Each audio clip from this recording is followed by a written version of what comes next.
আসসালামু আলাইকুম সবাইকে। সবাই কেমন আছেন? আশা করি যে যেখানে আছেন সবাই খুব ভালো আছেন। আমরাও আলহামদুলিল্লাহ ভালো আছি। বরাবরের মতো আজকেও একটি ডেইলি ব্লগ নিয়ে চলে এসেছি। আমি গতকাল রাত্রেবেলায় হঠাৎ করে আমার বোনের বাসায় একটু গিয়েছিলাম।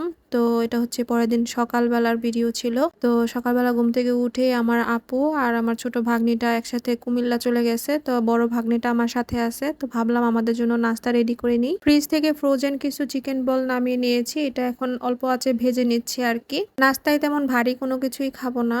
একদম হালকা পাতলা যেটা দিয়ে নাস্তা করা যায় আরকি। গতকাল রাত্রেবেলায় আপু হালিম রান্না করেছিল। তো ওইটাও আমি ফ্রিজ থেকে নামিয়ে নিয়েছি। তো আপুর রান্নাঘর থেকে বাইরের ভিউটা এরকম লাগছিল। আমার কাছে খুব ভালো লাগছে। মানে এদিক দিয়ে খুব সুন্দর বাতাস আসে একদম রান্নাঘরে। তো এখানে দাঁড়িয়ে দাঁড়িয়ে রান্না করছিলাম আর বাইরের দৃশ্যটা দেখছিলাম। সাথে আপনাদের সাথেও একটু শেয়ার করলাম আরকি। তো এদিকে আমার চিকেন বলগুলো সুন্দর মতো ভাজা হয়ে গেছে। তো এগুলো এখন নামিয়ে নিব।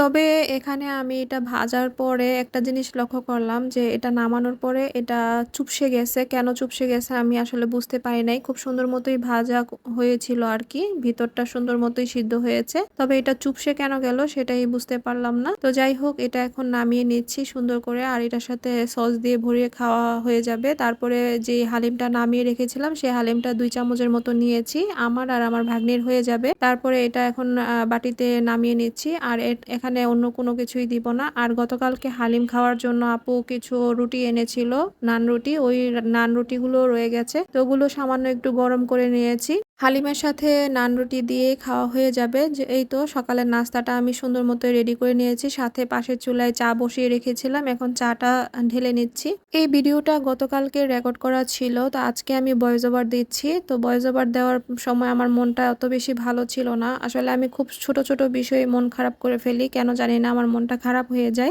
গতকাল সন্ধ্যার সময় আমার স্টার সেটআপের একটা অপশন এসেছিল। তো হঠাৎ করে আবার নিয়ে গেছে। তারপরে আজকে আবার সকালবেলা এই স্টার সেটআপের ইয়েটা আসছিল। তা আমি ওইটাতে প্রেস করার পরে সেটআপে প্রেস করার পরে আমার এটা আবার ইন রিভিউতে নিয়ে গেছে। তো এটা এরকম কারো কারো হয়েছে কিনা একটু জানাবেন। এটা কেন হয়েছে বা কি কারণে ইন রিভিউতে নিয়ে গেছে ২ সপ্তাহের জন্য স্টার সেটআপের অপশনটা সেটাও আমার জানা নাই। যদি কারো জানা থাকে অবশ্যই একটু কমেন্ট করে জানাবেন। তো অনেক কষ্ট করে পেজের জন্য কাজ করি। তারপরে যদি এরকম অনেক সমস্যা দেখা দেয় তাহলে তো মনটা খারাপ হয়ে যায়। যদিও এই বিষয়টা নিয়ে এত বেশি ভাবার কোনো কিছুই হয় নাই। এটা আসলে আমার কেন জানি ভাবনার মধ্যে বারবার আসতেছে সেটাও জানি না। তো আপনাদের সাথে একটু শেয়ার করলাম আরকি। তো এই তো আমি কিন্তু এখন নাস্তাটা খেয়ে নিচ্ছি। ১ম এ চাটা খেয়ে নিয়েছিলাম। আসলে অনেক খারাপ লাগছিল শরীরটা সেজন্য। তো এই তো আজকের ব্লগটা এখানেই শেষ করে দিচ্ছি। সবাই ভালো থাকবেন। আল্লাহ হাফেজ।